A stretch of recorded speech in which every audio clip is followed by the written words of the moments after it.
And welcome to another episode of the Michigan Sports Truth Podcast. I'm Taylor Phillips. He's Ed Smith. Two games in progress right now. As of right now, the Red Wings and Kraken tied at 4. We'll get to them. Also, Michigan and Illinois in double overtime. But we got some Lions to talk about. So let's get Aaron Glenn out of the way. He's staying put. The Lions agree with defensive coordinator Aaron Glenn on a multi-year contract extension. Details still undisclosed at this point. But hey, gotta hand it the Lions, and they got Aaron Glenn back along with offensive coordinator Ben Johnson. So, Absolutely. Yeah. gang's still here. Gang's all still here. Yeah, for sure. I would say first and foremost in regards to keeping Aaron Glenn, if you can remember, his name was coming up in multiple open coaching interviews. I think he was interviewed twice by Arizona, by which was one of those teams. Correct me if I'm wrong. So, knowing all that and knowing the fact that he decided to come back and sign a multi-year extension, says he wants to be here for the long haul. He sees that there's a vision in this rebuild, similar to what Ben Johnson saw also when he decided to stay here. Um, and I think one aspect of that is the player development that we've seen. Now, granted, there's still a ways to go for this team on the defensive side of things. For the most part of this previous season, they were the legit worst defense in all of football. That is very true. But what we saw down the second half of that season, that 8-2 stretch, we saw improvements and developments in terms of key moments, key situations, and from key players. For the most part, we saw them how to they committed themselves to stopping the run. And once we saw that happen, once they saw the neutralized run a game of more of teams, especially when we saw them play the likes of the Giants and the Packers, it opened up opportunities for their defensive line to get to the quarterback. And what we saw with Aiden Hutchinson, what we saw with James Houston, we saw, for example, key moments, Isaiah Buggs in Green Bay stopping the run near the goal line.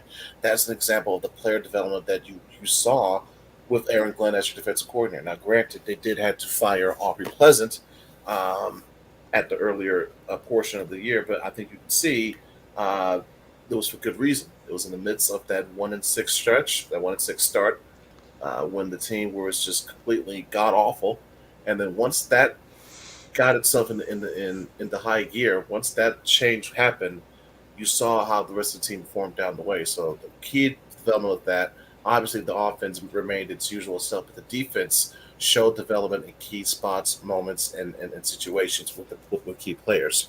I think it also speaks to what AG himself has mentioned before, saying that he wants to go down as one of, if not the best defensive coordinators in the history of this franchise. And I think leaving so abruptly, and now especially after a season where his defense did a lot negatively in terms of stat wise, points wise, yards wise, and situation wise, I'm sure he doesn't want that to reflect on his resume, regardless of wherever he goes next after this position or after this job. So knowing that, I think he wants to stay here. That's why, hence, why he signed that multi-year extension because he wants to spend enough years building and molding what he believes should be a much better defense than what the stats and record shows you the past couple of seasons. And also, rotating back to what you mentioned before, Taylor, it does keep that coaching core together with your head coach Dan Campbell, with your OC Ben Johnson, with your DC Aaron Glenn, with your three core guys sticking together at least through to this next season, the 2023-24 season, gives you even more hope and more confidence that this team can do some damage. Absolutely can compete for the NFC North, can get to a playoff spot, maybe even host a playoff game. And from that point on, we just roll the dice and see where things go from there. But I think that should be, in my opinion, after what this team did in the second half of the season, how they were on the verge of making the playoffs this year, for next season, in terms of competing for the division title, try to win at least 10 games and for sure make the playoffs. That should be a modest expectation with the development that we've seen for this team. Yeah. So we'll have to see what happens in later in 2023 and 2024. So, speaking of the Lions, they have released defensive lineman Michael Brockers to free up $10 million in cap space. So, would, that leads me to some news from somebody on Twitter. Um, Rams cornerback Jalen Ramsey's top landing spot is with the Lions. They're at the top of the top three, the very top, of course. So that's what we found out last week, and we you're should Jalen Ramsey come to Detroit? The line. Can you still hear me, Taylor? Yeah, I can hear you. Okay, your question zoned out on me a little bit at the second there. Could you repeat that just a little bit, Yeah, please? yeah. So the Lions. They're the top landing spot for cornerback Jalen Ramsey of the Los Angeles Rams, and they need secondary help. So, I, I would say, the Lions should pick him up. Don't you think? I have been leaning towards that sentiment as well. To be honest with you, I've seen, like you said, we know what positional need that the Lions need to address. You know for a fact that they have draft capital based on the fact that what they traded Matthew Stafford to the Rams to begin with. And so once you know that there's established trade familiarity between these two teams, of course, the Brad Holmes element of how long he has known the Rams franchise, how long he's known Les Snead, for example. I think it's been going, 18, 19 years, or at least that's how long he was with the Rams organization before he came to Detroit. And within that time frame, he was able to help bring Jalen Ramsey over to the Rams. So I'm sure within that time frame, Jalen Ramsey got to know himself and get himself familiarized with Brad Holmes. So that could spur his interest into wanting to come here. He sees what Brad Holmes is building in Detroit. He may feel he wants to be a big piece, taking him to that next step forward. There's also the fact that we've seen not just Amon-Ra St. Brown, but we're seeing Jerry Jacobs openly recruiting for Jalen Ramsey on social media, whether it be St. Brown with the podcast or show that he does with his brother, or Jerry Jacobs on Twitter. Jerry Jacobs, it's worth noting, he himself was responding to a question was asked about, this could mean that you move down the depth chart. Well, to paraphrase his response, he basically said, "I don't care. I'm going to do whatever I can to help this team get better and help them win. I want Jalen Ramsey here." So, knowing for a fact that Jerry Jacobs is willing to get himself demoted in order to bring this type of caliber player over, lets you know, I think, how serious they are in terms of wanting to have Jalen here, and where there's more smoke, there's potential fire. In terms of why you're seeing all these reports about, the top spot or one of the top spots for Jalen Ramsey could be the Lions. So those aspects alone has me believing, thinking that, hey, this is a great chance, because knowing the fact that the Lions got some draft picks as well, you could use that to their advantage, and also for the fact that they did release Michael Brockers as well, that frees up $10 million in cap space. That's they're probably gonna have to make a couple more cuts as well. So knowing that you have to potentially, for one, got to resign Jamal Williams. That is an absolute must. You must bring back Jamal. You may have to bring back DJ Chark, amongst other players as well. Knowing you got to bring those guys back, plus also some money left over to go after some guys free agency, or to help, with the salary of bringing in a player like Jalen Ramsey, and also you got to pay your rookies, because you got some draft picks to make still. So knowing how you try to figure that and balance all that out, it'll be. I'll keep my eye on that, but I wouldn't be surprised if the Lions, at least if it came out that the Lions made a heavy attempt to land Ramsey. Because let's truth be told, he's still one of the best corners in the game. He's 28. Yes, he's approaching 30. He may not be let's say his Jacksonville self, but he's still pretty damn good. You saw how he performed, how he balled out against the Seahawks in that final game of the regular season, where he damn near single-handedly put the Lions in the playoffs by his own self. It's not his fault that Baker Mayfield threw a captain arm punt that essentially cost him the game. So trust me, that type of player, and knowing also how he defends in the run too, which is a key thing that the Lions must get better at on the defensive side of things. To me, he's as good of a fit as anyone could be with this team and with anyone else. And I think Dan Campbell would love to have a guy like Jalen Ramsey on this squad. Yeah, we would too. So, speaking of the Red Wings, while they're tied with the Kraken, but shorthanded here in overtime. Speaking Well, of we can overtime, give you we can give you a brief update. You know, Michigan officially loses to Illinois 91-87 in double OT, which is unfortunate because remember they were down by 7 late in regulation. They come back, they tie it up. They at least got the ball to Hunter Dickinson. Hunter Dickinson, who, granted, it's been an up and down second half of the season, but he came up big with that big shot against Wisconsin. Was looking to save their bacon again here tonight. They tied up. They go up 7 in overtime.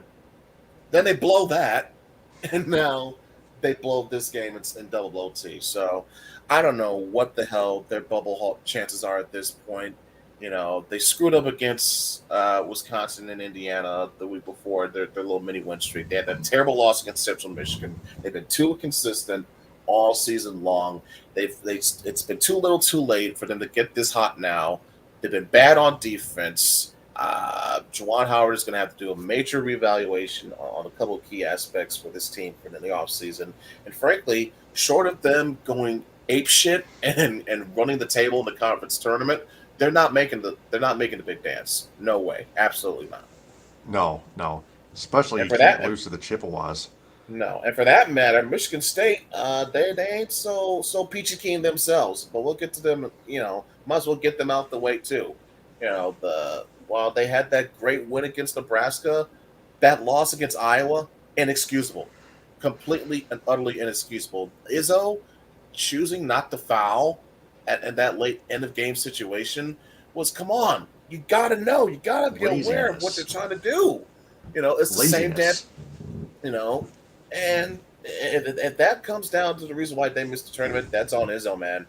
If you want to criticize Juwan Howard, and guess what? You got to be able to criticize Tom Izzo too. I think that's more than damn fair, if you ask me. Yeah, and speaking of overtime losses, the Red Wings just lost to the Kraken in overtime, 5-4, up with 5 seconds left on the power play. Moritz Seider went off for slashing, overskated the puck, lost it.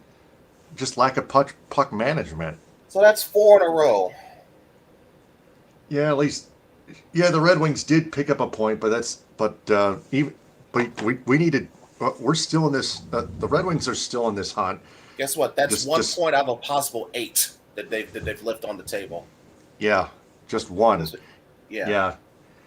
Just one out of at least 6, if not 8. Yeah, the Tampa Bay Lightning are formidable challenge last Saturday, but losing back-to-back route loss in route fashion in Ottawa was beyond unacceptable, beyond pathetic. Fire dog shit. After that, the Red Wings finally got their extension talks with Dylan Larkin over with. 8 years, $69.6 million taken from the table. Dylan Larkin stays put officially. Just got to sign, seal, and deliver. That's all I got to do. But hey, at least there's the agreement, right? Right. We got that out the way. That drama is done. The hometown kid is staying home. The captain is staying put. We don't have to worry about potential, storylines over the summer. What's going to happen? Is he going to walk? No. Are we going to trade him? No. He's staying right here. And I think it was a matter of, we knew this deal was going to get done eventually. It was just a matter of when and not if. Eisman, as we've been documented this before, he did a similar aspect of this when he was in Tampa with Steven Stamkos. So this was a matter of, him wanting to see more of Larkin, and Larkin having to up himself up and prove his value to get, if not exactly what he wants, then close to what he wants. And from what from the very fact that we saw a much improved play, more output and production from since the beginning of January, in my opinion. He's averaged just over 1.2 points per game in a 20 game or so stretch for this 4-game losing streak, unfortunately. But you put that on fact with part of that with the fact that he had a tremendous showing in the All-Star game, should have been All-Star game MVP. And now when you with coming out of that, he's still producing, still setting his teammates up in the best way possible. Especially when he's going to get Lucas Raymond back eventually.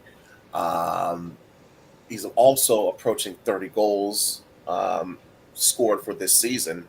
So add all that together, you would see why he felt he wanted at least, part of the upper echelon contracts that you see the likes of, for example, Bo Horvat that he got with the Islanders after being traded. So while he wasn't exactly going to get that much amount, I've been saying for the longest time, they were going to get a compromise. He was going to get at least, I would say, $8.5 million, if not a little bit more. And look what you saw with the final number, the average amount, the AAV, 8.7 mil. So I think that would be a number I'm pretty sure Dylan Larkin and his team should be more than happy and satisfied for, because it was a compromise. Eisman, we saw reports saying Eisman was more closer to the lower side of 8 flat.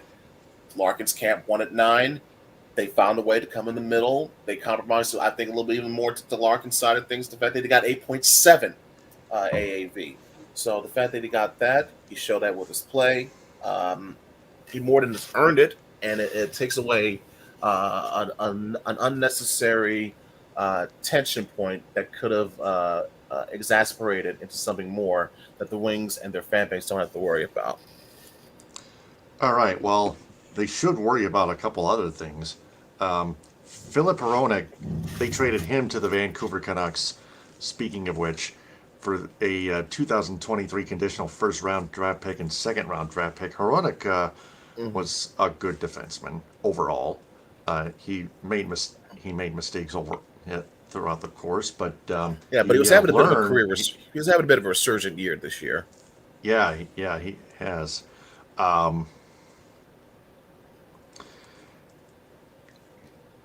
They're gonna miss him, but after back-to-back losses to Ottawa,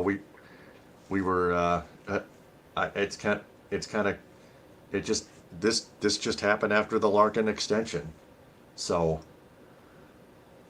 it's not the only one trade that went down involving the Red Wings. A day later, they traded left winger Tyler Bertuzzi, who was injured 3 times, to the Boston Bruins, the league-leading Boston Bruins, for a conditional 2024 first-round pick and 2025 fourth-round pick. So the Red Wings were trying to sell for some reason, just because of those back-to-back route losses in Ottawa to the Senators. I just don't know what to say. The Red Wings were very close to a playoff spot. In fact, they were in it for once after beating the New York Rangers before losing 4 straight. What is now 4 straight? Used to be 3 before I watched this go down recently. But I'll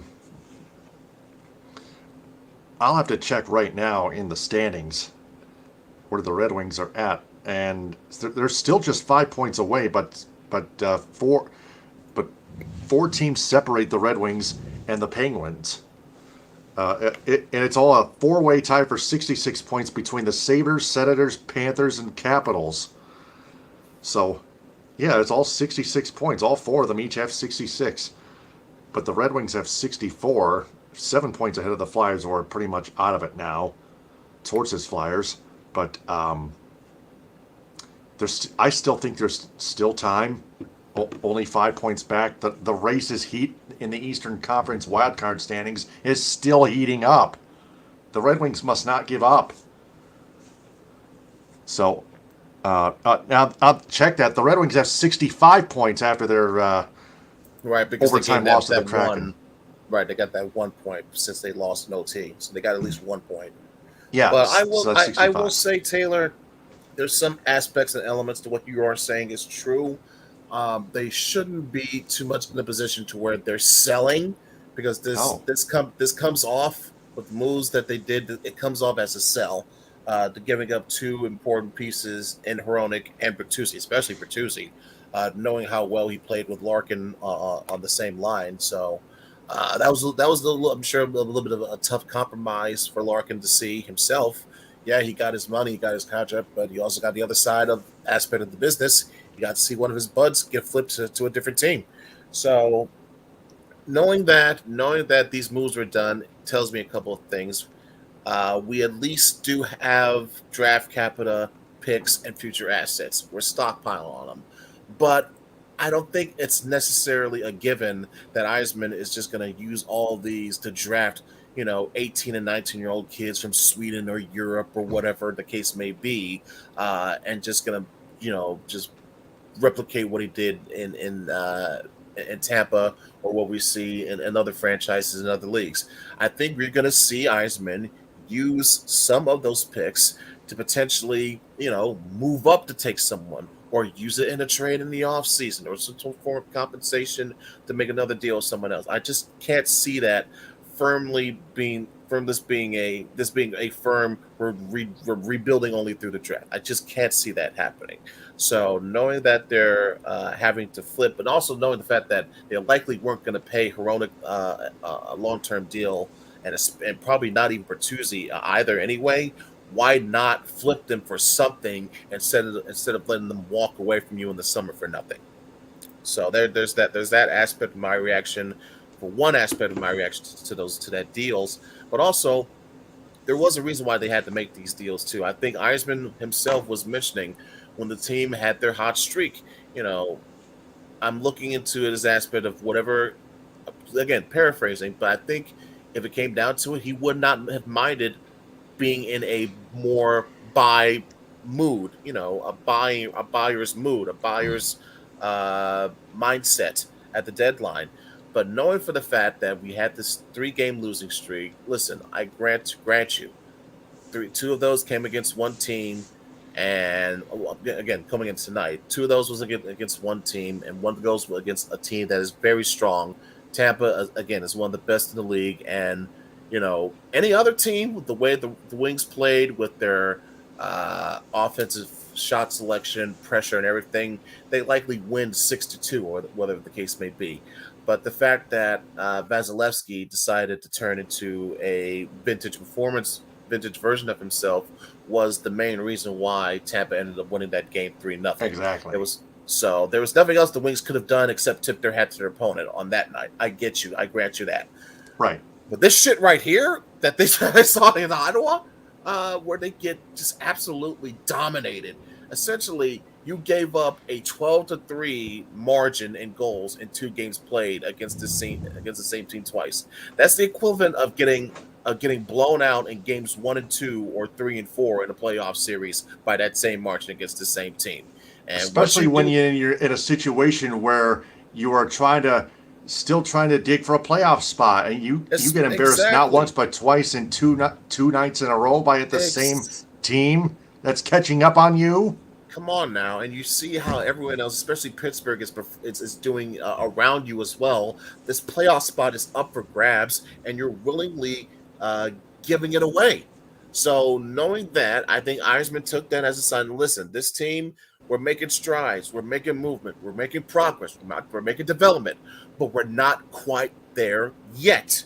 So let's stockpile whatever assets that we can to make whatever move we're going to make in one way, shape, or form, whether it be through the draft, whether it be through free agency, or some type of balance in between. Let's do that to set ourselves up now, and also save us a better money restructuring, because guess what?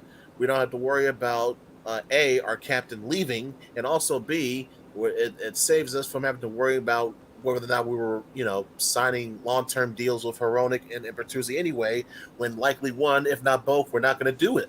So you did what you could in this situation with the trade. Yes, you wish you could have been more in a buyer's mood, but that's how the dice rolled. And I think Eisman, at the very least, absolutely fleeced the Canucks. Absolutely fleeced them. Yeah. Mm-hmm.